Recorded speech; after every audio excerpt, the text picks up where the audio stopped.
యాకోబుని ఫరో అడిగాడు, పెద్దాయనా నీ వయసు ఎంత అని.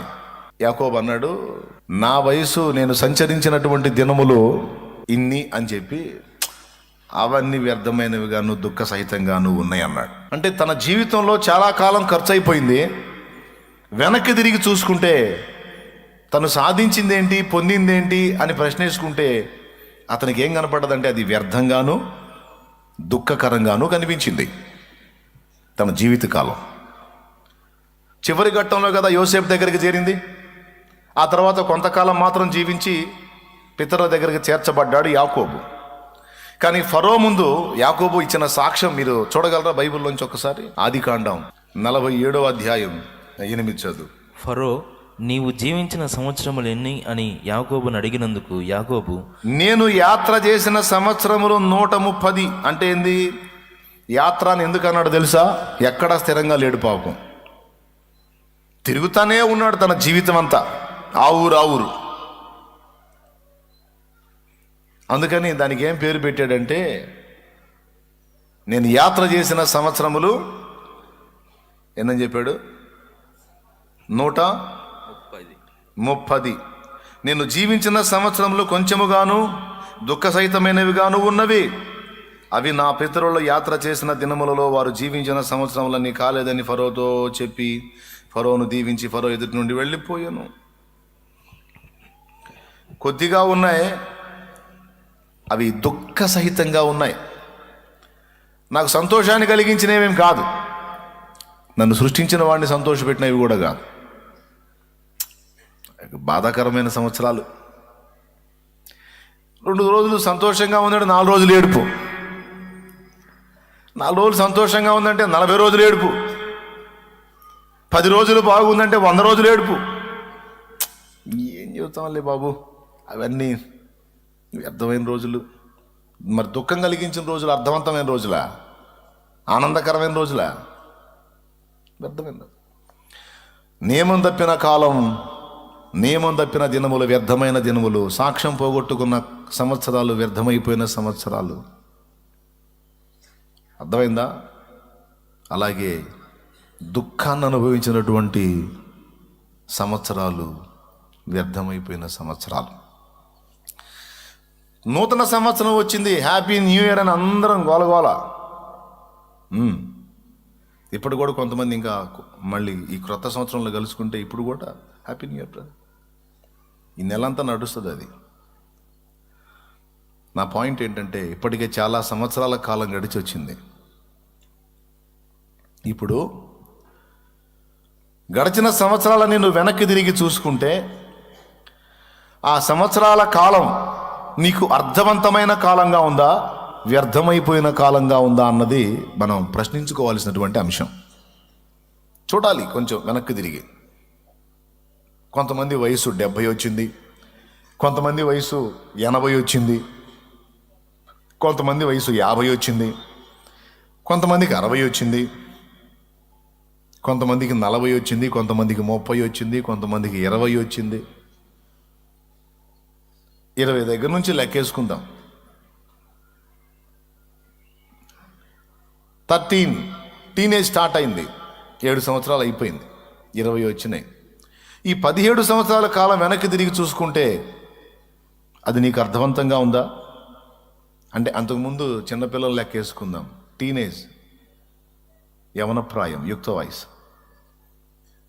అక్కడి నుంచి 7 సంవత్సరాలు 20 ఏళ్ళు వచ్చిన వాడు లెక్కేసుకుంటే, నాకు తెలివి వచ్చి నేను ఒక యవనస్తురాలిగా నేను లైన్లోకి వచ్చిన సంవత్సరాలు లెక్కేసుకొని వెనక్కి తిరిగి చూస్తే అవి నాకు అర్థవంతమైనవి ఉన్నాయా, వ్యర్థమైనవిగా ఉన్నాయా అన్న దగ్గర నుంచి ఇక అన్ని వయసుల వాళ్ళు పరిశీలించుకోవాలి. Praise the lord. కానీ చాలామంది జీవితం లేదా చాలామంది కాలం వ్యర్థమైనటువంటి కాలంగానే కనపడింది. ఎందుకంటే, ఎందుకు వ్యర్థమైన కాలం అని నేను అన్నానంటే, ఆ గడిచిపోయినటువంటి కాలంలో ప్రసంగి చెప్పినటువంటి ఆకాశము పైన ఉన్న వానిని దృష్టించకపోతే, వాని చిత్తాన్ని ఎరగకపోతే, ఈ కాలము ఆయన చిత్తము నెరవేర్పులో కొంతైనా ఖర్చు కాకపోతే అది వ్యర్థమైన కాలం కాక అర్థవంతమైన కాలం ఎలా అయ్యిద్ది? అర్థమైతే 2 చేతులైతే ఓ స్తోత్రం చెప్పండి. అర్థమైందా?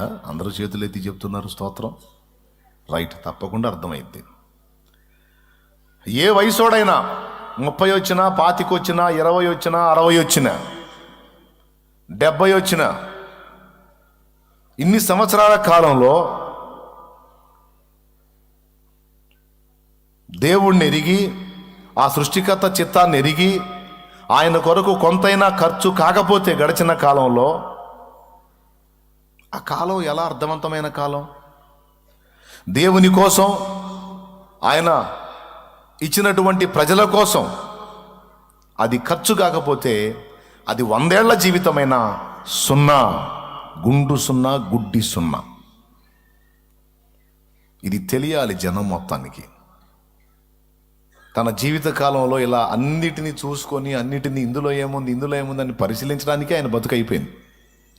చివరికి క్లైమాక్స్లో రాసింది ఏంటంటే, దేవుణ్ణి తెలుసుకోవటం, దేవుణ్ణి కలుసుకోవటం, అలాగే ఆయన కట్టడలను అనుసరించి ఆయన చిత్తమును నెరవేర్చుటలో మన బ్రతుకును కొనసాగించటం, ముగించటం మన విధి. అదే అర్థవంతమైన పని అన్నాడు. దీనికి సపోర్టుగా క్రొత్త నిబంధనలో పౌలు మహనీయుడు కూడా మాట్లాడాడు. ఎఫెసీ పత్రిక 5:15 నుంచి 17 వచనాలు మీకు తెలుసు. దినములు చెడ్డవి గనక సమయమును పోనీయక, మాయ్ స్తోత్రం చెప్పు. దినములు చెడ్డవి గనక సమయమును పోనీయక సద్వినియోగం చేసుకొనుచు అజ్ఞానుల వలె కాక జ్ఞానుల వలె నడుచుకున్నట్లు జాగ్రత్తగా చూసుకోండి. ఇందు నిమిత్తం మీరు అవివేకులు కాక ప్రభు యొక్క చిత్తం ఏమిటో గ్రహించుకోనండి అన్నాడు. ఎందు నిమిత్తం? టైం వేస్ట్ కాకుండా నిమిత్తం. టైం వేస్ట్ కాకుండా ఉండాలంటే ఏం చేయాలట? ప్రభు చిత్తం ఏమిటో తెలుసుకొని దాన్ని నెరవేర్చడానికి కష్టపడాలట. అప్పుడు మాత్రమే మన దినములు, మన సంవత్సరములు, మన కాలము వ్యర్థము కాదట. లేకపోతే వ్యర్థమైపోయిద్దట. నేను చెప్పలా, ఎఫెసీ పత్రికలో పౌలు మహనీయుడు చెప్పాడు.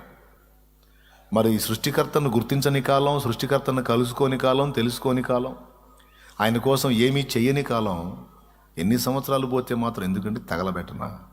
ఆ సంవత్సరాల కాలం అంతా నువ్వు, నీ ఆనందం, నీ భోగం, నీ వాళ్ళు, నీ కుటుంబం, అంతవరకే నువ్వు బ్రతికావు. నీ ఫ్యామిలీ బాధ్యతల వరకే నువ్వు జీవించావు. ఇక మిగిలిన విషయాలు సృష్టికర్తను గురించి కానీ, ఆయన భూమి మీద నీకు పురమాయించిన పనుల విషయంలో కానీ నువ్వేం చేయలే. అప్పుడు ఈ సంవత్సరాలన్నీ ఏమైపోయినాయి? లెక్కలో రాయబడతాయా? వాటికి విలువ ఉందా? తెలివైన వాళ్ళు కొంచెం ఆలోచించి చెప్పండి. నిద్రమోహం వాళ్ళ సంగతి పక్కన పెడదాం. తెలివైన వాళ్ళు చెప్పండి. పాయింటేనా? మరి సీరియస్ మ్యాటర్, చాలా సీరియస్ మ్యాటర్.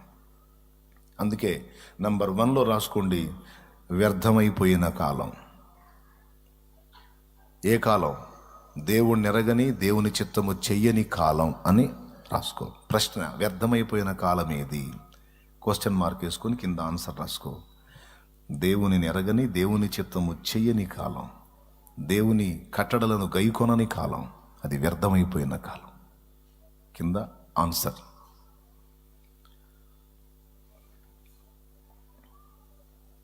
రెండవది, చచ్చిందా గుర్తుపెట్టుకోవాలి ఈ విషయాలు. అందుకని చెప్తున్నాను నేను. బతికున్నంత చచ్చేదా గుర్తుపెట్టుకోవాలి. అప్పుడే ఒక అర్థవంతమైన బతకగలుగుతాం. లేకపోతే మన టైం అంతా వేస్ట్ అయిపోయింది. పుట్టలోని చదవ పుట్టవా గిట్టవా అని ఒక యోగి అన్నట్టు అయింది బతుకు. పుట్టలోని చెదలో పుట్టవా గిట్టవా, అక్కడే పుట్టిద్ది, ఆడే పెరిగిద్ది, ఆడే సచ్చిద్ది. దాన్ని బతుకు అర్థం ఉండదు. చెదపురుగు ఎవడు విలువిస్తాడండి? అలాగ తన కొరకే తాను బ్రతికిన ఏ మనిషి జీవితం కూడా విలువైంది కాదు, విలువ లేనిదే. తన కొరకు కాదు, తను సృష్టించిన వాని కొరకు, వాని చిత్తము నెరవేర్చడం కొరకు జీవితం, తాను ఏర్పరిచినటువంటి సమాజం యొక్క భద్రత కొరకు, క్షేమం కొరకు వాడబడిన బ్రతుకు ధన్యం. ఎన్ని పదార్థాలు తిను, ఎంత మధురమైన పదార్థాలు తిను, మనం తినదంతా మట్టిపాలు. 10 మందికి మన చేత పెట్టింది మన సాక్ష్యం దేవుని ముందు. కొర్నేలి, ఇక రెండోది చెప్తున్నాను. వ్యర్థమైపోయిన ఆశీర్వాదములు. దేవుడు మనల్ని ఆశీర్వదించి మనకి ఎన్నో ఇచ్చాడు. వాటిల్లో సమృద్ధి అయినటువంటి సంపద ఇచ్చాడు కొంతమందికి, సమృద్ధి అయిన ఆహారం ఇచ్చాడు కొంతమందికి. బాగా వినండి అందరూ.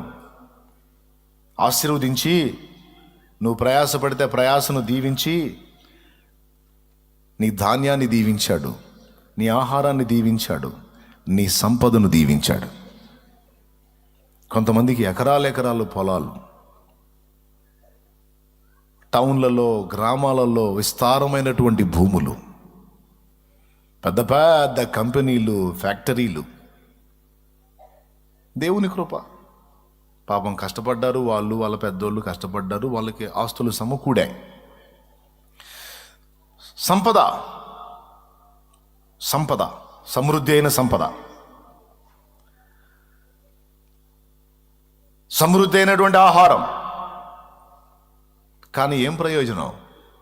సమృద్ధి అయిన ఆహారం వారికి ఉంది, కానీ వాళ్ళు, వాళ్ళ పిల్లలు, వాళ్ళు మాత్రమే తినటానికి. అది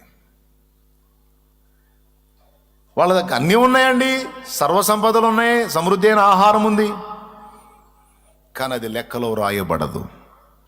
కానీ కొర్నేలి గురించి లేఖనం ఏం చెప్పిందో తెలుసా? చూడండి, కొర్నేలి అనేవాడు ఒక అన్యుడు, కానీ తను ఒక శతాధిపతి, ఒక గవర్నమెంట్ ఉద్యోగస్తుడు, జాబ్ చేసుకుంటున్నవాడు.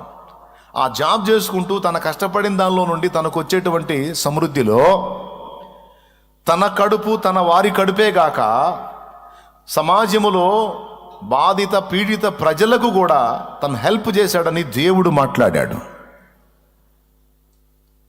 ఒక్కసారి చూస్తారా?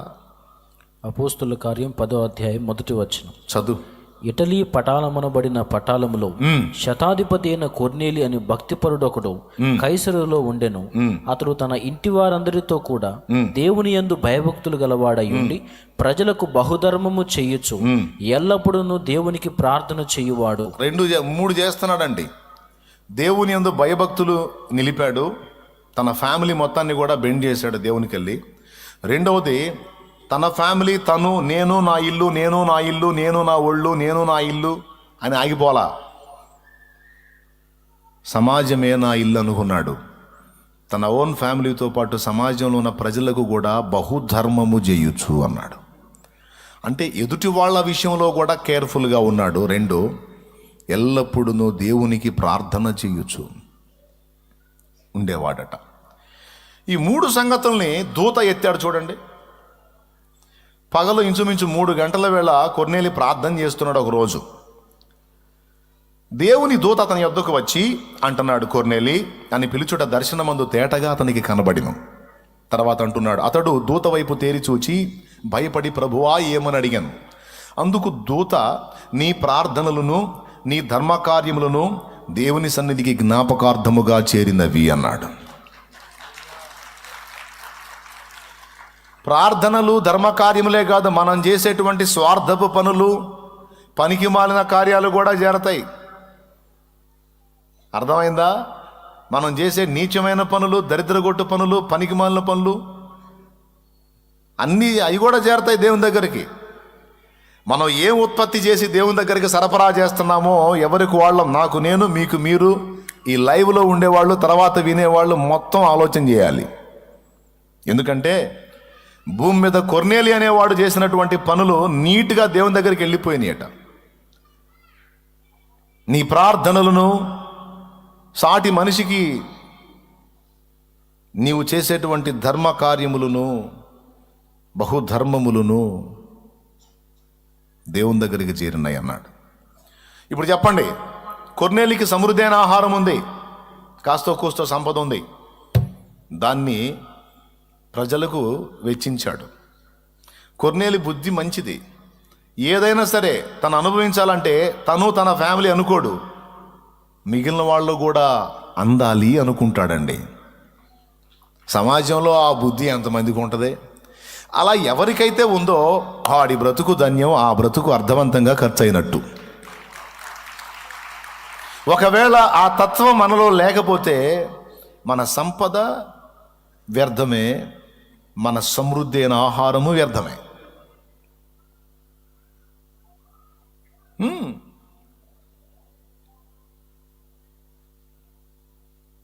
ఒక మనిషి తత్వం చూడండి, గ్రంథంలో ఎట్ట చెప్తున్నాడో, తను ప్రజలకు ఎల్లప్పుడూ బహుధర్మము చేయొచ్చు అన్నాడు.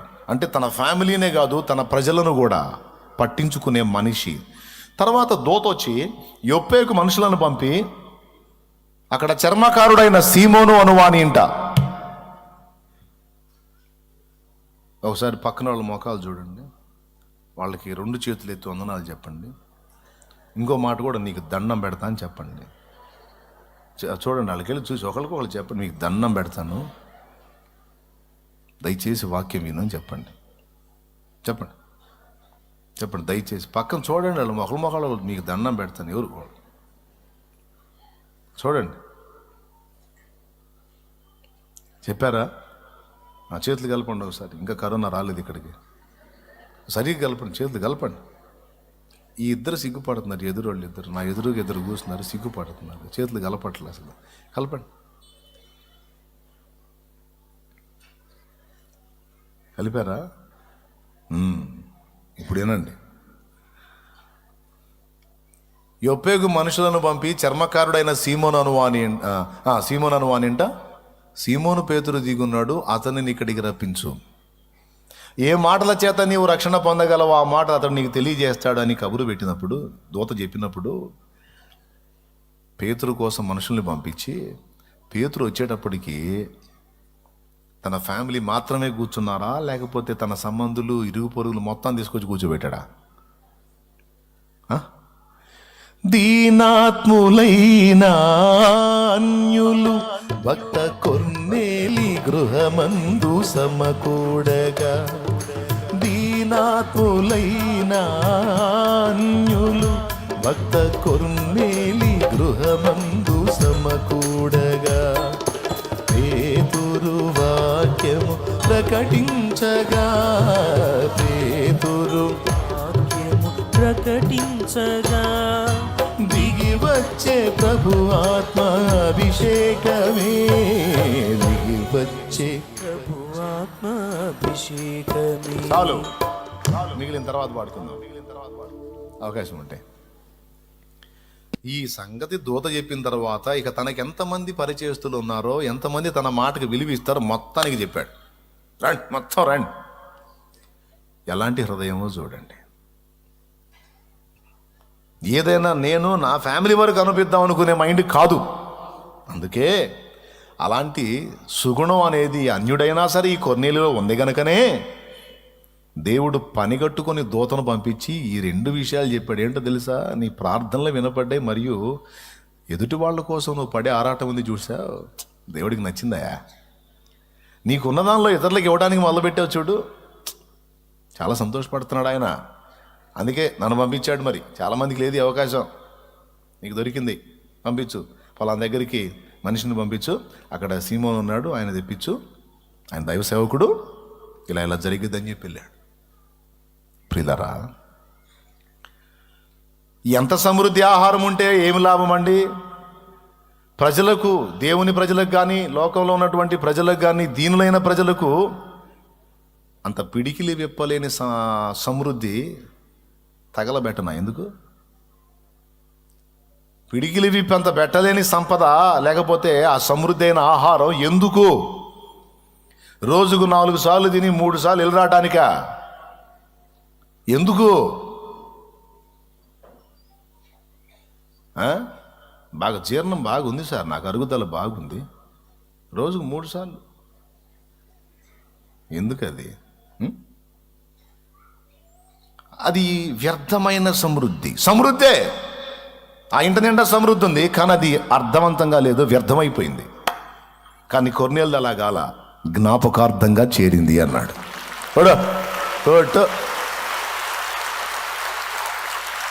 ఎలా చేరింది అన్నాడు? జ్ఞాపకార్థంగా చేరింది.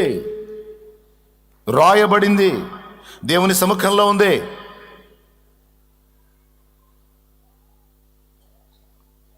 ఇకపోతే సంపద గురించి చెప్తాను నేను. దేవుని ఆశీర్వాదంలో సంపద కూడా ఒక భాగం. పెద్ద పెద్ద భూములు, ఫ్యాక్టరీలు, కంపెనీలు, పొలాలు, స్థలాలు గ్రామాల్లో ఉన్నాయి, కొంతమందికి టౌనుల్లో ఉన్నాయి. ఏమండి, అన్యుల సంగతి తీసేయండి. విశ్వాసులైన వాళ్ళు, దేవుణ్ణి ఎరిగిన వాళ్ళు, వాళ్ళకి ఎకరాల పొలం ఉంటుంది. దేవుని మందిరం కట్టడానికి పట్టుమని 10 సెంట్లు దానం చేయాలంటే మనసు రాదు.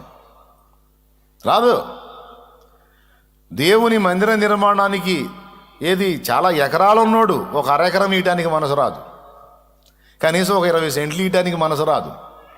కనీసం 10 సెంట్ల స్థలం కేటాయించి, ఇదిగో ఇది దేవుని మందిరానికి, ఇదిగో నేను రాస్తున్నాను, ఇది కేటాయిస్తున్నాను అంటానికి మనసు రాదు. మరి ఇప్పుడు అది వ్యర్థమైపోయిన సంపద లేకపోతే అర్థవంతమైన సంపద? ఎందుకు తగలబెట్టనా? ఎన్ని కంపెనీలుండి, ఎన్ని ఫ్యాక్టరీలుండి, ఎన్ని ఎకరాల పొలాలుండి ఎందుకండి బొందలగడ్డలు 6 అడుగులేగా?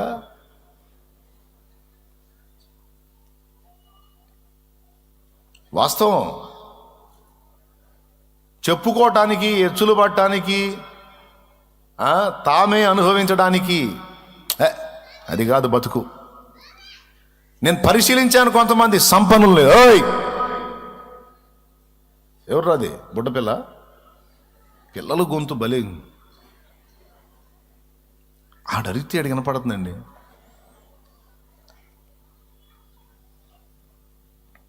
మీరు జాగ్రత్తగా వినాలి, సీరియస్ మ్యాటరు. తమ్ముడు ఆలోచించు. నేను కొంతమందిని పరిశీలిస్తా, వీళ్ళకి ఇంత సంపద ఇచ్చాడు దేవుడు, ఇందులో నుంచి ఇది దేవునికని కేటాయించే మనస్తత్వం వీళ్ళకుందా? పరిచర్య అవసరతను గుర్తించి తమకు కలిగిన ఆ సమృద్ధిలో నుండి, ఆ సంపదలో నుండి ఇది నా దేవునికి అని కేటాయించే తెగువ వీరికుందా? లేకపోతే భక్తి మాటలు చెబుతూ ఉంటారా? భక్తి మాటలు చూస్తుంటే కోటలు దాటుతుంటాయి. కొంతమంది మంది ఎక్స్రే మైండ్గా నవ్వుకుంటా ఉంటారు లోపల, అవును అంటుంటా. వాళ్ళకి తెలియదుగా ఈ మాటలు భక్తి మాటలేనా, లేకపోతే దేవుని కొరకు, ప్రజల కొరకు నేనున్నా ఊడినా, ఎన్నో సంపాదించా, ఎన్నో ఖర్చు పెట్టా, ఇవన్నీ నేనేం కట్టుకొని మూట కట్టుకొని తీసుకొని పోను, ఎకరాల స్థలాలు తీసుకొని పోను. నాకు 4 స్థలాలు ఉన్నాయి, ఒకటి నా దేవునికి అంటే అది చాలా కాస్ట్ బ్రదరు. అరే అలాంటి కాస్ట్ కలిగిన నీకు చాలా ఉన్నాయిగా, చాలా ఇచ్చాడుగా, అందులో ఒకటి దేవుని మందిరానికి, దేవుని పరిచర్యకి కేటాయించు. దేవుడు అడుగుతాడు, ఒకవేళ ఇయ్యాలని దానం చేయాలన్నా ఏ దిక్కుమాలిందో, ఏ దరిద్రగొడ్డుదో, ఏ పనికిరానిదో, ఏ పనికి మాలిందో శ్రేష్టమైన దాన్ని దేవులాడ్డో, కుంటిదో గుడ్డిదో అంటారు చూడు, దాన్ని వెతికి ఏదో మొన్న మీరు చెప్పిన తర్వాత నాకు ఆలోచన వచ్చింది బెదరా, అందుకనే అది ఆడుందలే, మీకేమన్నా పనికి వస్తే దేవుడికే కేటాయించేసేదాన్ని. నేను చెప్తున్నా, నేనేదో ఆశించి ఈ మాటలు చెప్పటం కాదు. వేలాది మంది వింటారు ఈ మాటలు, కానీ విన్న వాళ్ళలో కనీసం కొంతమందికైనా కర్తవ్యం బోధపడిద్దని మాట్లాడుతున్న పరిశుద్ధాత్మ ద్వారా. దేవునికి స్తోత్రం కలుగునుగా. హల్లెలూయా. లేనివాడు ఇచ్చే మనసున్నా లేక ఏడుస్తున్నాడు, కానీ ఉన్నవాడు ఇవ్వడానికి ఏడుస్తున్నాడు. మనసు రావట్లా. నేను అంటున్నాను, మరి సంపద అంతా అలానే పెట్టుకున్నావు, దాన్ని మెచ్చుకుంటాడా దేవుడు? ధనవంతుడికి విస్తారమైన సమృద్ధి ఉందండి, కానీ ఇంటి వాకిట పడున్న లాజరుకి అంత రొట్టె మొక్క వేయలవాడు. అడగలా దేవుడు? లెక్క తీర్పు తీర్చలా? నీకున్న సంపదలో నుండి దేవుని పనికి కొరకు కొంత కేటాయించే పిలుపు నీకు రావటం అనేది దేవుడు నీకు ఇచ్చిన అవకాశం. నీ ఆశీర్వాదం రెట్టింపు కావడానికి, నీకు దేవుడిచ్చిన దాన్ని ఇంకా అధికంగా ఆశీర్వదించడానికి దేవుడు నీకు ఇచ్చిన పిలుపేమో. లేకపోతే ఇహమందు సంపద కాదు, పరమందు నీకు శాశ్వత సంపదను సమకూర్చడానికి కొద్దిగా నీకున్న దానిలోంచి దేవుడు అడుగుట నీకు ఇచ్చిన అవకాశమేమో నువ్వెందుకు గుర్తించలేదండి? చాలా ప్రాంతాలలో ఆత్మలు ఉన్నారు, అవసరత ఉంది, అది కూడా చెప్తున్నాను నేను. కానీ మందిరాన్ని కట్టడానికి అంత స్థలము లేదు. నక్కలకు బొరియలు, ఆకాశ పక్షులకు నివాసములు కలవు గాని మనుష్య కుమారునికి తలవాల్చుకున్నటకైనను స్థలము లేదన్నాడు యేసయ్య. నువ్వు దేవుని బిడ్డవై ఉండి సర్వసంపద కలిగి ఉండి నీకున్న దానిలో నుండి అంత స్థలము దేవుని కొరకు కేటాయించని నీ సంపద ఉన్నా ఒకటే, ఊడినా ఒకటే. ఎందుకంటే తగలేనా? అది దేవుని లెక్కలోకి రాదు కదా. జ్ఞానం తెచ్చుకోవాలి. ఆహార సమృద్ధి కలిగిన వాళ్ళు తమ ఆహారంలో నుండి కొంత దేవుని కొరకు, దేవుని ప్రజల కొరకు, దీనులైన ప్రజల కొరకు అని కేటాయించలేనప్పుడు ఆ సంపదకు అర్థం లేదు, ఆ సమృద్ధికి అర్థం లేదు. దేవుని కొరకు కాస్త చెయ్యలేనటువంటి, దేవుని పనికి తోడ్పడలేని, దేవుని పరిచర్యకు తోడ్పడలేని, దేవుని మహిమ నివసించడానికి ఇంత స్థలము కేటాయించలేని నీ సంపదలు, నీ పొలాలు, నీ స్థలాలు వ్యర్థం. అవి రాయబడవు, అవి ఆశీర్వాదకరం కావు. ఇది గ్రహించాలి ప్రజలు. రెండవది చెప్తున్నాను ఏమిటి? మొదటిది వ్యర్థమైపోయిన టైం, కాలం. రెండవది వ్యర్థమైపోయిన సంపద, సమృద్ధి. ఓకేనా? అయిపోలా, మ్యాటర్ ఉంది ఇంకా. మూడవది వ్యర్థమైపోయిన జ్ఞానం. వ్యర్థమైపోయే జ్ఞానం. కొంతమందికి కొన్ని పనితనాలు ఉంటాయి, కొన్ని విషయాల్లో నైపుణ్యం ఉంటుంది, కొన్ని విషయాల్లో మంచి జ్ఞానం, అనుభవం ఉంటుంది వాళ్ళకి. కానీ ఈ జ్ఞానాన్ని, అనుభవాన్ని వెలకమ్ముతారు. అది అవకాశం దొరికినప్పుడు దేవుని కొరకు వెచ్చించరు. దేవుని కోసం కేటాయించి, ఇది దేవుని కోసం ఈ పనితనాన్ని వెచ్చిస్తే మనకు వచ్చేది ఏముంది? ఆడ పాస్టర్ గారు ప్రార్థన చేసి పంపిస్తాడు, అంతకుమించి ఇంకేముంది? ఇదే జ్ఞానాన్ని మనం లోకంలో అమ్ముకుంటే పిచ్చ సొమ్ము. ఈ రోజుని అక్కడ కేటాయిస్తే డబ్బు, ఇక్కడ కేటాయిస్తే ఆశీర్వాదములే అని పంపిస్తాడు. ఏం ఫలితం మనకి? తాను ఒక ఇంజనీర్ అయి ఉంటాడు, తనకు ఒక ఆ విషయంలో అవగాహన ఉంటుంది, కానీ దేవుని పనికి ఒక ఐడియాను ఇవ్వలేడు. ఆ జ్ఞానం వ్యర్థం. తనకేదో సంగీత జ్ఞానం ఉంటుంది, కానీ దాన్ని దేవుని కొరకు వెచ్చించలేడు. ఒకవేళ దేవుని కొరకు వెచ్చించాలన్నా సొమ్ము. ఈ విధంగా తమకు దేవుడిచ్చినటువంటి టాలెంట్స్, దానికి సంబంధించిన జ్ఞానం, తలాంతు, దానికి సంబంధించిన జ్ఞానాన్ని దేవుడిస్తే అది దేవుని దగ్గర వాడడానికి కూడా సొమ్మును ఆశించేటువంటి పరిస్థితి. నేను చెప్తున్నాను, నీకు దేవుడిచ్చాడు ఆ జ్ఞానాన్ని, లోకంలో దాన్ని వెచ్చించి కొంత పొందుతున్నావు. దేవుని దగ్గరకు వచ్చినప్పుడు కూడా నువ్వు ఆశిస్తావా? 10 మంది మనుషులకు చేసే సేవ విషయంలో కూడా, దేవుని సన్నిధిలో కూడా వ్యాపారం చేస్తావా? దేవుని సన్నిధిలో కూడా నాకేంటంటావా?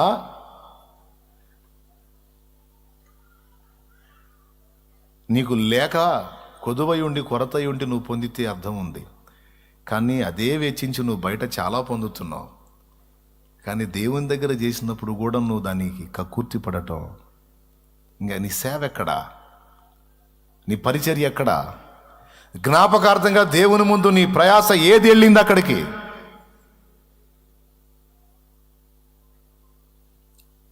టాలెంట్స్ కలిగిన వాళ్ళు, తలాంతు కలిగిన వాళ్ళకి ప్రశ్న, ఎక్కడ చేసినా నాకు పైసలు కావాలి, నాకు రూపాయి కావాలన్న ఆలోచనే నీ మైండ్లో ఉంది. అది బయటైనా దేవుని ఎదుటైనా. కొంతైనా నువ్వు చేయలేవా దేవుని కోసం, ప్రజల కోసం? నీకు దేవుడు తలాంతి ఇచ్చింది ఎందుకు? అమ్ముకోమనా? సొమ్ము చేసుకోయా, తిను, బాగా ఆనందించాయా, లైఫ్ని ఎంజాయ్ చేయనా? లేకపోతే నా పిల్లల కోసం కొంతైనా వెచ్చించమనా? చెప్పండి. వెచ్చించాలి. కానీ ఎంతమంది దాని విషయంలో శ్రద్ధ కలిగి ఉన్నారు? పరిచర్య ఉంది రా అని నేను పిలిచాను అనుకో, ఏ కొందరో వస్తారు, అందరికీ వినపడేది స్వరం. కానీ అక్కడికి పోయి చేస్తే నాకేం వచ్చిద్ది? ఒక రోజు అక్కడ ఖర్చు పెడితే రోజుకి నేను ఇదే పని నేను చేసే దగ్గర చేస్తే 1000 నాకు 1500 వస్తాయి, 2000 వస్తాయి. నేను అక్కడ పోయి రోజు గడిపేస్తే నాకేం వచ్చింది? ఆ శాలెం మన దగ్గరికి వచ్చి ప్రార్థన కూడా చేయడు. నాయనా, నేను చేయకపోయినా నా తండ్రి చూడ్డా,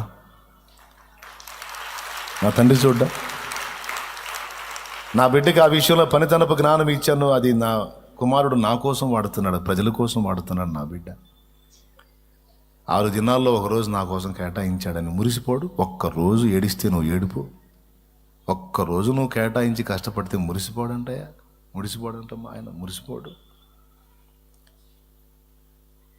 ఇంకా దరిద్రం ఏంటంటే ఆదివారం కూడా ఎగ్గొట్టి తిరుగుతారు కొంతమంది. ఈరోజు కూడా పోతే ఇంకా ఈరోజు అదనంగా డబల్ ఇస్తాడంట. 1000కి 2000 వస్తాయి ఇవాళ పోతే.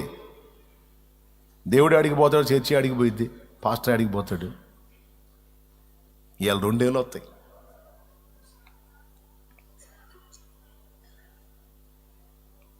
ఎంతమందికి అర్థమవుతుంది మ్యాటర్ సీరియసా కాదా? మరి ఇప్పుడు ఈ జీవితం, ఈ కాలం, లేకపోతే ఆ పనితనం, ఆ టాలెంట్, ఆ జ్ఞానం బుస్ అయిపోయినట్టేగండి. అయిపోలా, ఇందులోని ఇంకా ఉంది. కొంతమంది లాయర్స్ ఉంటారు, కొంతమంది పోలీస్ అధికారులు ఉంటారు, కొంతమంది డాక్టర్స్ ఉంటారు. సామాజికంగా ఎంతోమంది ఎన్నో రకాల సమస్యలతో నా దగ్గరకు వస్తే కొన్నిసార్లు వాళ్ళకి పరిష్కారం చెప్పడానికి, దారి చూపించడానికి కొంతమంది నాకు ఫోన్ చేసి వాళ్ళ అభిమానాన్ని చాటుతూ ఉంటారు.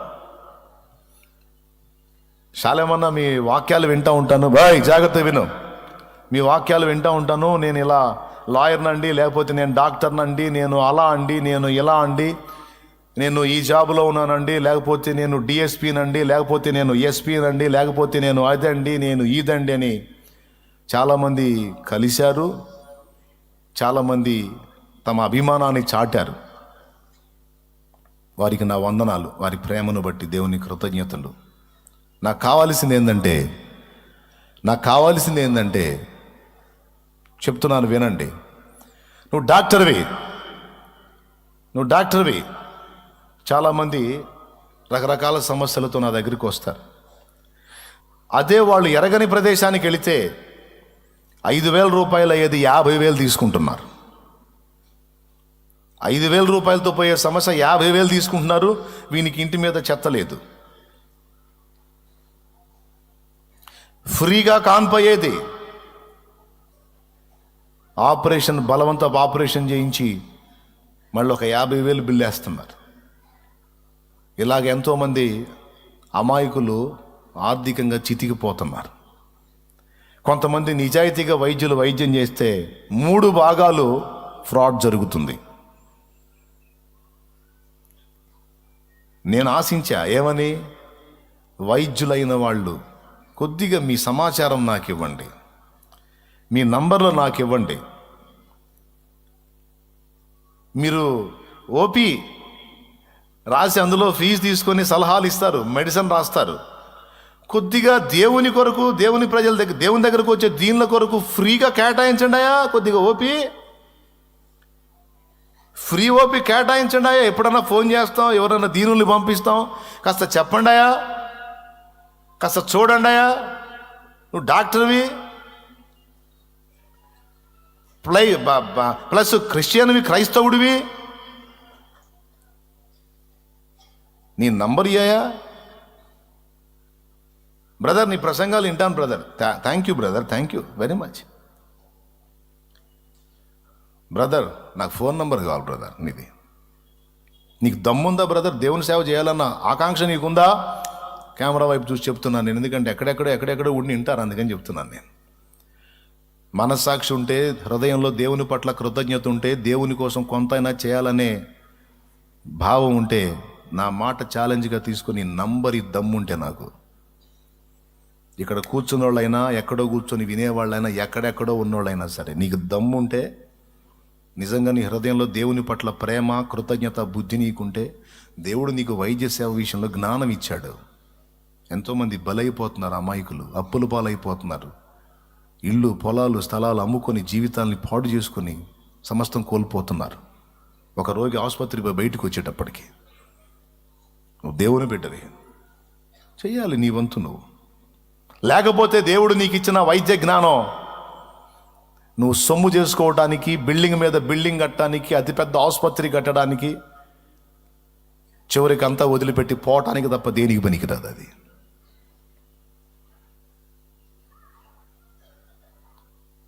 కన్ఫర్మ్.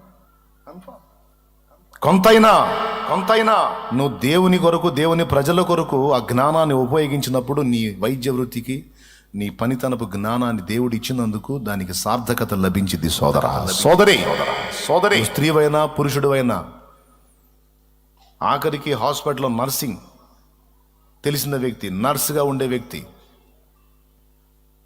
ఎవరైనా సరే కొంతైనా నీకు దేవుడిచ్చిన పనితనపు జ్ఞానంలో దేవుని కొరకు, దేవుని ప్రజలకు వెచ్చించనప్పుడు, కేవలం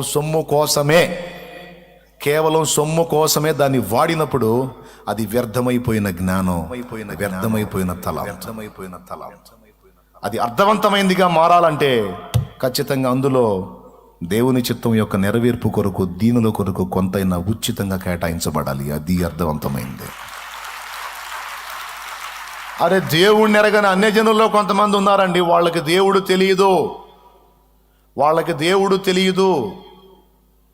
విగ్రహారాధికులు, నిజమైన దేవుడు ఎవరో తెలియదు, కానీ ఉచితంగా సేవ చేసేవాళ్ళు ఉన్నారు. వైద్యులే, వాళ్ళ బ్రతుకుని ఫణంగా పెట్టిన వాళ్ళు ఉన్నారు.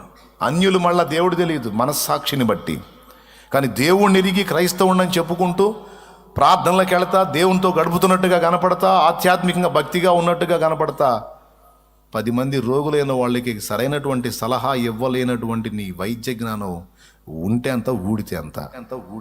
ఏమనుకోవద్దు. అది దేవుని కొరకు, దీనుల కొరకు వెచ్చించబడినప్పుడు దానికి అర్థమే లేదు. కేవలం సొమ్ము కోసమే నీ బతుకు. చచ్చా, నేను అలాంటి కాదు, నేను దేవుని కోసం చేయాలని. బ్రదర్, ఇదిగో నా నంబర్ నేను పంపిస్తున్నా, తప్పకుండా నాకు తెలియజేయండి, నేను ఫలానా అడ్రస్లో ఉంటాను, పాసిబిలిటీ ఉంటే పేషెంట్ నా దగ్గర పంపించండి, నేను చూస్తా అని ఒక్కరు ధైర్యం లేకపోయారండి.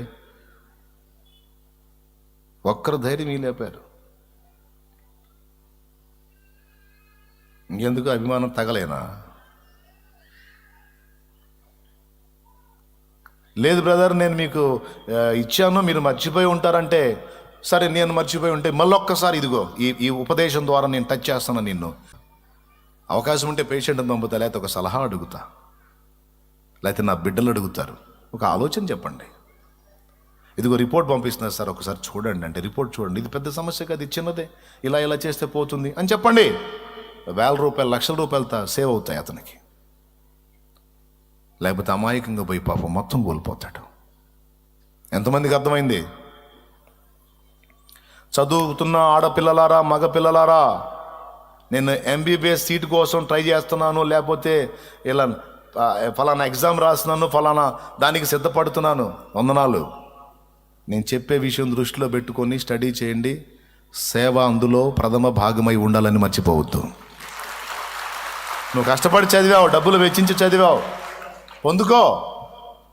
వైద్యం చేసి కాస్తో కోస్తో ఎవరైనా ఆశిస్తారు, నీ కష్టానికి తగ్గ ప్రతిఫలం పొందుకో, కానీ సేవ జరగాలి కొంతైనా. ఆల్రెడీ వైద్య వృత్తిలో ఉన్నోళ్ళకి, కొత్తగా వైద్యులుగా మార్పు చెందబోతున్న వాళ్ళకి అందరికీ చెప్తున్నాను, ఇది అందరికీ అందాల్సిన విషయమా, లేకపోతే మీరు మాత్రమే వినాల్సిన విషయమా? ఎంతమంది ఒప్పుకుంటారు అందరికీ అందాలని? మరి అందుకే ఇతరులకు కూడా తెలియజేయమని చెప్పా. స్తోత్రం. అయిపోయింది. కొంతమందికి లాయర్లు, మంచి సీనియర్ లాయర్లు, కొంతమంది పోలీస్ డిపార్ట్మెంట్లో ఉన్న అధికారులు, ఎంతమంది నంబర్లు ఇచ్చారండి? బ్రదర్, ఇదిగో నేను ఫలానా ఫీల్డ్లో ఉన్నా, ఎవరైనా అన్యాయం అయిపోతుంటే, బాధితులై ఉంటే ఇదిగో నా నంబర్ ఇచ్చేయండి. దేవుని పరంగా కొంతైనా చేస్తా బ్రదర్, నేను మీరు పంపించండి బాధితుల్ని, తప్పకుండా నేను ఇదే వృత్తిలో ఉన్నా, కొంతైనా నేను కొంతమందికైనా చేయాలని దేవుని మూలంగా ఆశిస్తున్నా. ఇదిగో నేను లాయర్ని, నాకు పంపించండి. నేను గైడెన్స్ ఇవ్వాలన్నా ఇస్తా, సలహా ఇవ్వాలన్నా ఇస్తా, అవసరమైతే కేసు టేకప్ చేసి ఫైట్ చేయాలన్నా చేస్తా. ఈరోజు ఒక బాధితుడు ఒక లాయర్ దగ్గరికి వెళ్ళి ఆ లాయర్తో సంప్రదింపులు జరిపి కేసు ఇచ్చి దాని నుంచి బయటపడాలంటే చాలా భయపడుతున్నాడు. ఎందుకో తెలుసా? కేసు నమ్మకంగా తీసుకొని ఆపోజిట్ వ్యక్తులతో చేతులు కలిపి చివరికి వీడికే పంగనామాలు పెట్టే పరిస్థితి కొంతమంది లాయర్ల దగ్గర నేను చూసా. అందరని నేను అనను, కొంతమంది దగ్గర చూసా. అలా దుర్మార్గం అయిపోతున్నటువంటి దీనిలైన ప్రజలు ఇంతమంది ఉన్నారు. ఇంతమంది కేవలం డబ్బు కోసమే లా చదివావా? కేవలం డబ్బు కోసమే వైద్య శాస్త్రం చదివావా? కేవలం డబ్బు కోసమే డిపార్ట్మెంట్లో చేరావా? కేవలం డబ్బు సంపాదించడం కోసమే ఎంఆర్ఓ అయ్యావా?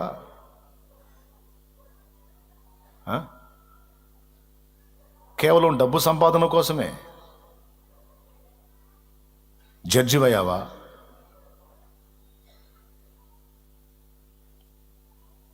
ఆలోచించాలి, ఆలోచించాలి. నువ్వు ఏ హోదాకి ఎక్కినా, ఏ అంతస్తుకి ఎక్కినా డబ్బు కేంద్రమై ఉండకూడదు. కానీ ఏం చేద్దాం మరి, ఇప్పుడు డబ్బు లేకపోతే మనుగడ లేదు కదా భూమి మీద. అందుకని సంపాదన అవసరమే కాదని నేను అన్నాను. కానీ కొంతైనా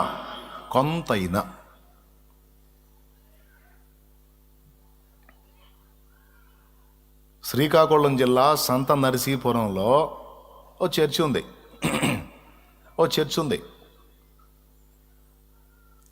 ఆ చర్చిలో సేవకుడు సేవ చేస్తున్నాడు. స్తోత్రం. సేవ చేస్తుంటే చర్చి పేరు మీద కరెంటు మీటర్ తెచ్చుకున్నాడు. లైట్లు వేసుకొని కూటం జరుపుకుంటున్నాడు. అక్కడి సర్పంచ్ ఎలక్ట్రికల్ డిపార్ట్మెంట్ వాళ్ళతో మాట్లాడి ఒక ఫేక్ కంప్లైంట్ పాస్టర్ గారి మీద చేశాడు. ఏమనంటే, మేము చర్చి పేరు మీద ఇవ్వలేదు మీటరు, మేము పర్సన్ పేరు మీద ఇచ్చాం, ఒక లేడీ పేరు మీద ఇచ్చాం. కానీ అది చర్చి పేరు మీదకి ఫోర్జరీ చేసుకున్నారు. మా సైన్స్ని ఫోర్జరీ చేసి ఇచ్చేశారు అని ఒక నోటీసు పంపారు. మీరు దీనికి స్పందించకపోతే చట్టపరమైన చర్యలు తీసుకోబడు, మీ మీద కేసు కట్టబడిద్ది. జరిపితే తేలింది ఏంటంటే, అక్కడ నాయకత్వం వెలగబెడుతున్నవాడు ఒక మతోన్మాది. క్రైస్తవ సహవాసాన్ని, సంఘాలని ఎలాగైనా డిస్టర్బ్ చేయాలని, సేవ చేసే సేవకుడిని కాళ్ళ దగ్గరికి తెప్పించుకోవాలని, ఒక ఆట ఆడుకోవాలని వానికున్న అధికారాన్ని ఉపయోగించి ఎలక్ట్రికల్ డిపార్ట్మెంట్ ప్రభావితం చేసి వాళ్ళ వైపు నుంచి ఇతని మీద కేసు కట్టని ట్రై చేశాడు. ఇప్పుడు ఇతను ఏం చేయాలి? పాపం దీనుడు, ఏం తెలియదు అతనికి. ఇలాంటి అమాయకుడికి సలహా ఎవడిస్తాడు? ఆలోచన ఎవరు చెప్తారు? అయ్యా నాకు తెలియదయ్యా, నేను చర్చి పేరు మీదే నేను మీటర్ తెచ్చుకున్నానయ్యా, నేను ఎట్లా మారుస్తానయ్యా, అంత దుర్మార్గానికి నేను ఎట్లా ఇదవుతాను? ఇప్పుడు మనిషి పేరు మీద తీసుకొని చర్చి పేరు మీద నేను ఎలా మార్చుకుంటాను? మాట్లాడతాడు పాపం, తనకి ఎట్లా ముందుకు వెళ్ళాలో తెలియదు. ఇలా నోటీస్ పంపించిన వాడి మీదకి తిరిగి కేసు ఎలా కట్టాలో తెలియదు. అంటే నేను చెప్పే సలహా, ఏ వ్యక్తి పేరు మీద నేను తీసుకున్నానో ఆ వ్యక్తి పేరు డీటెయిల్స్ మీరు నాకు తెలియజేయాలి. నేను ఎలా ఫోర్జరీ చేశానని మీరు నా మీద నోటీస్ పంపించారో, ఇది నేను మీ మీద కేసు పెడుతున్నాను. నేను ఫలానా అధికారి నేను మీ మీద కేసు పెడుతున్నాను. చట్టం దగ్గరికి పోవాలి, తిరిగి కేసు పెట్టాలి. నేరం ఎరగని నన్ను నేరస్తునిగా క్రియేట్ చేయడానికి, చర్చిలో దీపం లేకుండా చర్చిని చీకటిమయం చేయడానికి కుట్ర బన్నారు. ఇది నా మనోభావాలను అభ్యంతరపరిచేటువంటి విషయం. ఒక మతానికి కొమ్ము కాస్తూ మరో మత సంబంధమైనటువంటి ఆలయాన్ని చీకటిమయం చేయడానికి కుట్ర బన్నారు. సదరు ఫలానా వ్యక్తి కేసు పెట్టచ్చు, పెట్టవు, లేదా పెట్టకూడదు, లేదా ఇలా పెట్టాలి, అలా చెప్పాలా? నువ్వు లాయర్వి, ఎక్కడున్నావు నువ్వు? నీ నంబర్ ఇస్తే, నువ్వు డిపార్ట్మెంట్కి చెందిన వ్యక్తివి అయితే నువ్వు నంబర్ ఇస్తే నంబర్లు దగ్గర పెట్టుకుంటాం. బ్రదర్, ఇలాంటి సమస్య వచ్చింది ఓ దైవజనుడికి, లేకపోతే విశ్వాసికి, లేకపోతే అన్యుడైన దేవుణ్ణి ఎరగనోడైన వాడు, విగ్రహారాధికుడైనా సరే బాధితుడైన వాడు మన దగ్గరకు వచ్చినప్పుడు మనం పట్టడి అన్నం పెడుతున్నావా లేదా? అయ్యా నా ఇంట్లో జరగట్లేదంటే అంత రైస్ ఇచ్చి అంత ఆహారానికి ఇస్తున్నావా లేదా? దాంతోపాటు వానికి అంత సలహా ఇస్తే అన్యుడైనా సరే దేవుని ప్రేమను బట్టి దేవుని తెలుసుకుంటాడు కదా.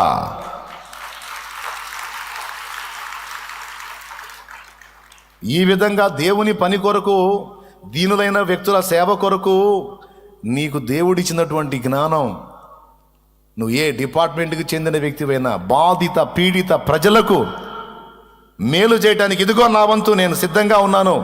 నీకేదైనా సరే, నువ్వు జడ్జి అయినా, లాయర్ అయినా, డాక్టర్ అయినా, ఎంఆర్ఓ అయినా, నువ్వు ఒక రాజకీయ నాయకుడు అయినా, నాయకురాలివైనా, ఎవరైనా. కొంతమంది వస్తారు ఎలక్షన్ టైంలో, డిఫరెంట్ ఎలక్షన్ స్టంట్స్, అబాబాబా ఎక్కడ లేని ప్రేమ వలకపోస్తారు. ఫోనుకి అందరూ ఏదైనా ప్రాబ్లం చెబితే దానికి సరైన సమాధానం ఉండదు, కానీ తీయని మాటలు చొక్కగా కనపడతాయి. నాకు తెలుసు అన్నీ, అందుకే నేను నా హద్దులో ఉంటా. అతిగా భజన చేయను, అతిగా పూసుకోను, అతిగా ఆకాశానికి ఎత్తను. వచ్చావా పోయావా అంతే. ఏ ఊరైనా వాళ్ళకి నాకు ఏదైనా తలపెట్టని, ఐ డోంట్ కేర్. కొంతమంది రాజకీయ నాయకులు అవసరాలు తీరుస్తారు, కొంతమంది రాజకీయ నాయకులు అవసరాలు పుట్టించి తీర్చుతారన్నమాట. నీకు అర్థం కాలేదా? అవసరాలు పుట్టించి తీర్చి తమను తాము, మామూలుగా అవసరం ఉండదు, అవసరాలు పుట్టిస్తారు కొంతమంది. ఎన్ని లెక్కలు చదివి ఉన్నా నేను.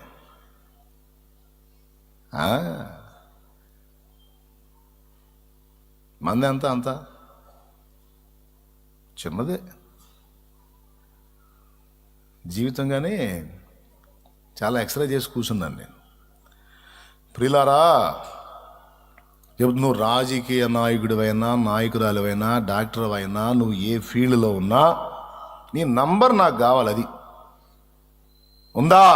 సేవ చేయాలన్న ఆశ నీకుందా? నిజాయితీగా సరే, రూపాయి కోసం 4 విధాల తిప్పలు పడితే కనీసం 1% అయినా నిజంగా దీనులకు హెల్ప్ చేయాలి, దేవుని పని చేయాలని ఆశ నీకుందా? అది లేనప్పుడు నీ పదవి, నీ అధికారం, నీ జ్ఞానం తగలబెట్టు. ఎందుకు? గొప్పల మీద కూర్చోడానికి, గొప్పలు చెప్పుకోవడానికి, భజనలు చేయించుకోవడానికి తప్ప దేనికి పనికిరాదు. ఏమండి? ఎందుకండి? సంపాదించి కొప్పేసి, నేను కష్టపడి సంపాదించాలి, నా పిల్లలు కూర్చొని తినాలి, నేను కష్టపడి సంపాదించాలి, నా పిల్లలు కూర్చొని తినాలి కొప్పేసి, ఇటు బతుకంతా అంటే తగలబడి సంపాదించి ఆడు కుప్పేసిపోతారు. తర్వాత వచ్చిన వాళ్ళు కూర్చొని తిని బాగా సుఖపట్టం కాదు, సకల దుర్వ్యసనాలకు బానిసలైపోయి 70 బతకాల్సిన 40కే పోతుంటాడు. అందుకు తప్ప దేనికి పనికిరాదు. పిల్లలకు మధ్యతరగతి అనుభవాలు, కష్ట సుఖాలు నేర్పే పరిస్థితులు ఉండవు. నేను చెబుతున్నా, నువ్వు సంపాదించు తప్ప నేను అనను. నీకు పిల్లల మీద ప్రేమ ఏదో గొప్పేత్తనం వెయ్యి, కానీ దేవుడు నీకు ఇచ్చిన విలువైన జీవిత కాలంలో నీకు ఇచ్చిన టాలెంట్, నీకు ఇచ్చిన అధికారం, నీకు ఇచ్చిన జ్ఞానం, నాకు ఇలాంటి ప్రాబ్లం అన్నా, నాకు ఇలాంటి సమస్య అన్నా, మీరు ఏదన్నా అంటే ప్రస్తుతం ప్రార్థన చేయగలను తల్లి. ఎందుకంటే చాలామంది నా దగ్గరకు వచ్చి పోతుంటారు, కానీ ఎవరు ఆపత్కాలంలో ఆదుకునే వాళ్ళు లేరమ్మా. అంతా అదొక రకమైన వ్యవహారం. లేదన్నా నేను సపోర్ట్ చేస్తా, అయితే నంబరి. ఇప్పుడు ఈ ఉపదేశం వెళ్ళాలా లేదా ప్రజల్లోకి? ఓయ్ చెప్పు. నువ్వు పంపించకపోతే ఇది అందరికి తగలదు, తగలకపోతే నంబర్ రాదు. నంబర్ రావాలంటే ఏం చేయాలా? అది ఎందుకంటే 100 మంది తగిలితే ఒక్కడన్నా ఉంటాడుగా కాస్త దేవుని స్పర్శ కలిగినోడు, ఒక్కమన్నా ఉంటుందిగా కాస్త రోషం కలిగిన మనుషులు.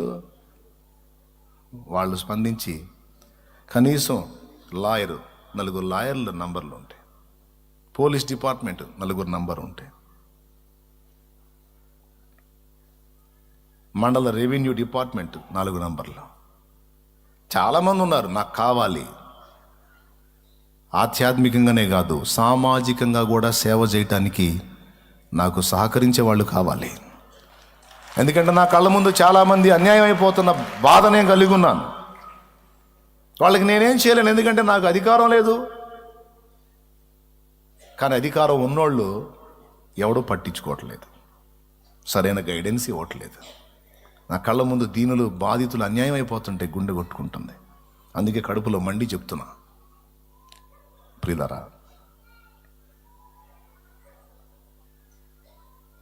డబ్బు సంపాదన కోసం, జీవితాన్ని అనుభవించడం కోసమే కాదండి, దేవుని కోసం, ఆయన సృష్టించిన ప్రజల కోసం మనకి ఇవ్వబడిన వాటిల్లో కొంతైనా మనం వెచ్చించకపోతే మనం కలిగి ఉన్న దానికి అర్థం ఏందండి?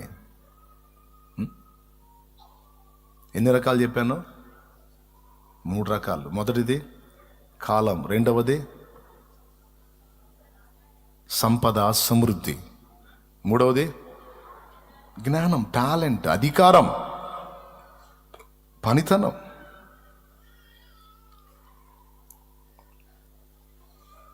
ఒకవేళ ఇవి దేవుని కొరకు వెచ్చింపబడకపోతే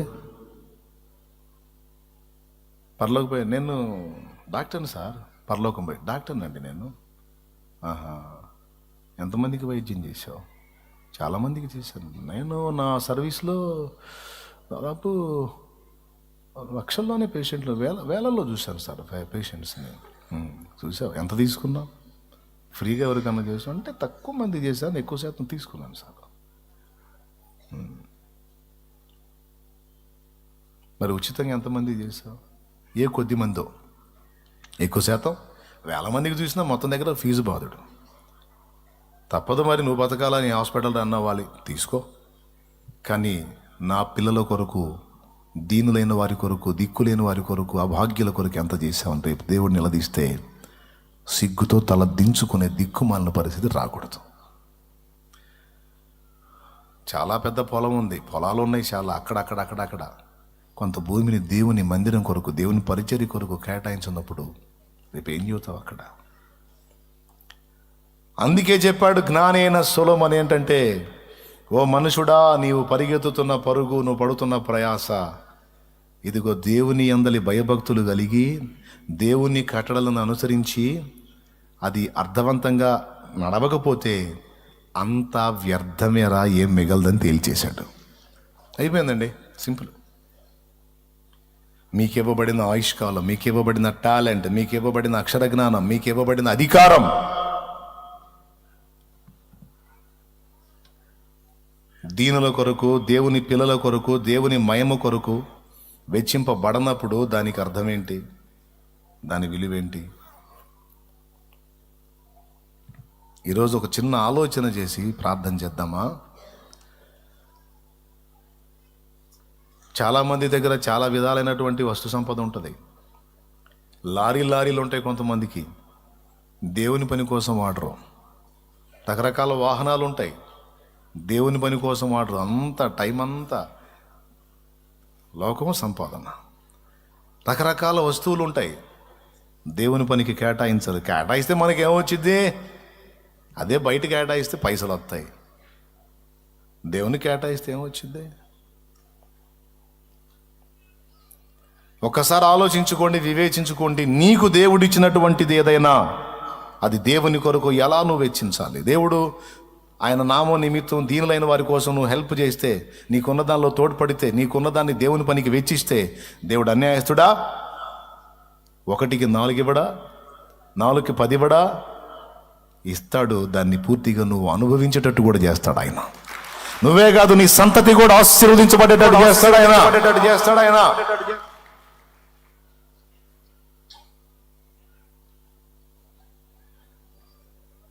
దేవునికి స్తోత్రం కలుగునుగాక.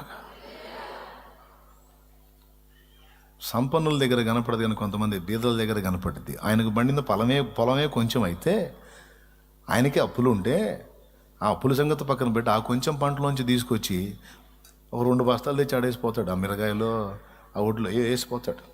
మందిరంలో అన్నం పెడతారు కదన్నా, వాడండి అన్నా అని కళ్ళ నీళ్లు తిరుగుతాయి వాళ్ళని చూస్తే. వాళ్ళ బట్టలు, వాళ్ళ పరిస్థితి అదంతా చూస్తే ఏడుపు వచ్చింది. ఎందుకయ్యా నీకు పండింది కొంచెం అయితే దానిలో తీసుకొచ్చి అంటే కాలేనా వాళ్ళే. మన బాధలు మనే ఉంటాయి, మన బాధలు మనే ఉంటాయి. ఏంగా అయినా అడుగుతాయి. ఇది అంతమందికి అన్నం పెడుతున్నారు కన్నా, వారం ఆదివారం పెడుతున్నారు, శుక్రవారం పెడుతున్నారు, ఇప్పుడు బుధవారం పెడుతున్నారు, రోజు వందలాది మంది తింటున్నారు. ఏమో ఇది నా కష్టం, నాకు ఇట్టనన్నా దేవుడి దీవెన వచ్చిద్దేమో అని అడేసిపోతాను. బీదలు, చినిగిపోయిన గుడ్డలు, మాసిపోయిన గుడ్డలు వ్యవసాయం పొలంలో గాడి చాకిరీ చేసి చాలా ఏడుపు వస్తుంది వాళ్ళని చూస్తే. డోంట్ వరీ, మొత్తం దేవుని వాడుతున్నా, 10 మంది కడుపులు నింపడానికే వాడుతున్నా.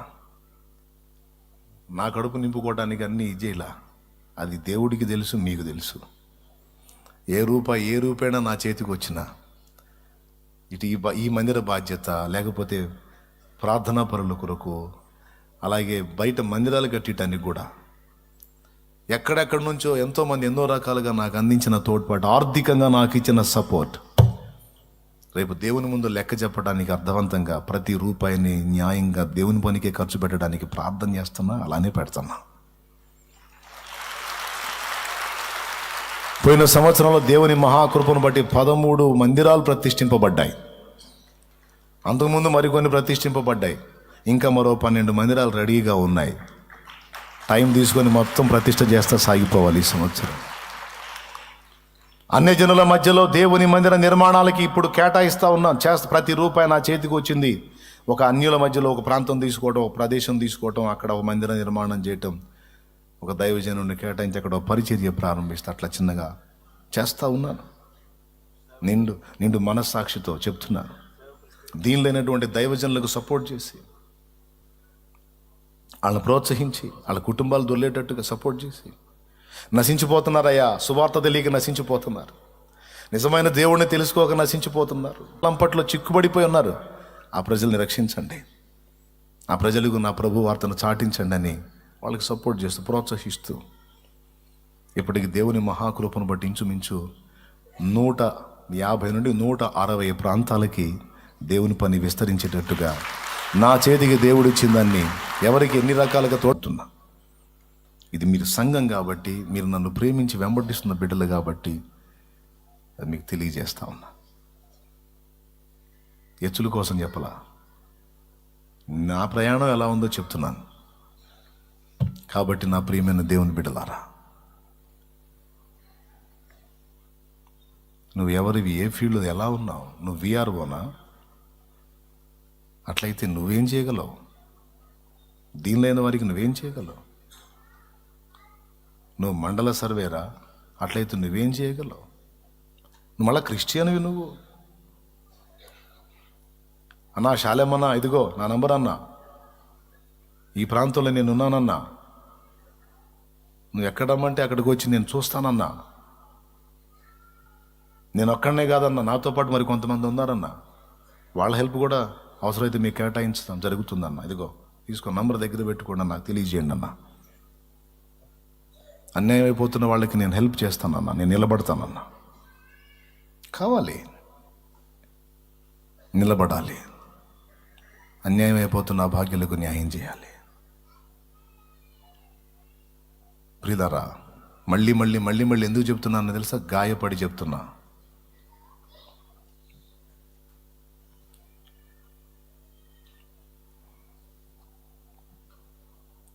రాజకీయ నాయకులుగా ఉండే దగ్గరకు వచ్చిన వాళ్ళకు కూడా అదే పూనుకున్నా. వచ్చి ఇక్కడ నన్ను ఆకాశానికి ఎత్తటమో లేకపోతే ఇంకోటి చేయటం, దీనులైన భాగ్యులు నా ఎద్దుకు వచ్చినప్పుడు ఫలానా వాళ్ళు ఇట్లా ఇబ్బందికరమైన పరిస్థితుల్లో ఉన్నారు, కొంచెం సాయం చేయండి అని ఇక్కడ నుంచి ఏ దైవజనుడైనా మీకు తెలియజేస్తే కొంచెం స్పందించగలరా? కొంచెం సాయం చేయగలరా? దిక్కులేని వారికి, దీనులకు, అభాగ్యులకి మీరు హెల్ప్ చేయగలరా? ఏం చేద్దాం, ఎలక్షన్లోనే గట్టి వాగ్దానాలు ఇస్తున్నారు, తర్వాత అడ్రస్ కూడా దొరకట్లా. కానీ అలాంటి వాళ్ళు కాదు, నిజాయితీగా మాట మీద నిలబడే రోషం కలిగిన వాళ్ళు ఎవరైనా ఉంటే నంబరి. నువ్వు ఏ పాత్ర, నువ్వు మంత్రి అయినా, నువ్వు ఎంపీ అయినా, నువ్వు ఎమ్మెల్యే అయినా, వార్డు కౌన్సిలర్ అయినా సరే, నంబరి. నీకు దమ్ముంటే నంబరి. చూస్తా.